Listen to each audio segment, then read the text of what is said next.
नमस्कार, नवादेश में आपका स्वागत है। डॉक्टर राजेंद्र प्रसाद को आखिर कौन नहीं जानता है। आज़ादी के बाद देश को विकास की ओर अग्रसर करने में इनकी खास भूमिका रही है।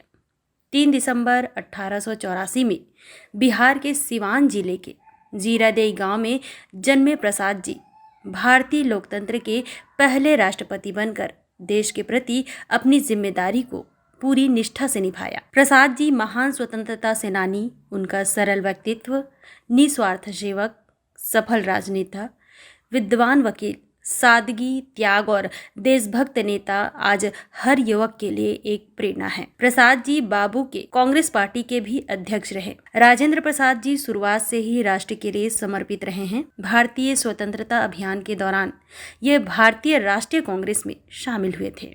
साथ ही बिहार क्षेत्र में बड़े नेता के रूप में भी उभरे।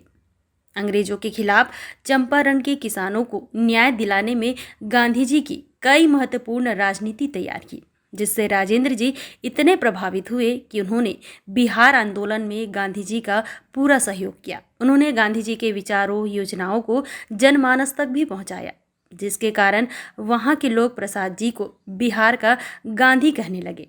इन्होंने 1934-35 तक भारतीय राष्ट्रीय कांग्रेस सत्याग्रह, 1930 में सविनय अवज्ञा आंदोलन और 1942 में भारत छोड़ो आंदोलन में भी हिस्सा लिया था, जिसके चलते वे जेल भी जा चुके थे।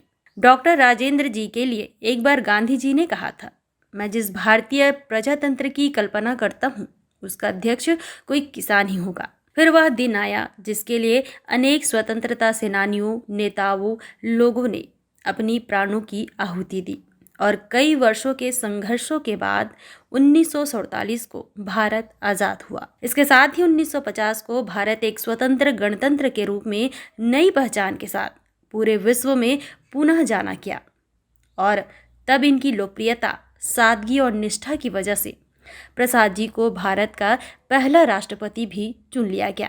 राष्ट्रपति होने के बावजूद उन्होंने कभी भी अपनी सादगी नहीं छोड़ी। राष्ट्रपति बनने के बाद राजेंद्र प्रसाद जी सामाजिक कार्य में जुट गए, कई सरकारी दफ्तरों की भी स्थापना की। इसी के चलते उन्होंने एक और अहम कदम उठाते हुए कांग्रेस पार्टी से इस्तीफा दे दिया था और राज्य सरकार के मुख्य होने के कारण शिक्षण क्षेत्र के विकास पर ज्यादा ध्यान देने शुरू कर दिए थे। इनके इन सभी कार्यों को देखते हुए 1957 के चुनावों में चुनाव समिति द्वारा उन्हें फिर से निर्विवाद राष्ट्रपति घोषित किया गया। डॉक्टर राजेंद्र जी के कार्य जितने प्रेरणाप्रद रहे, वे उतने ही सरल एवं सज्जन व्यक्ति थे। उनके रास्ते पर चलकर हम स्वच्छ समाज व देश का निर्माण कर सकते हैं।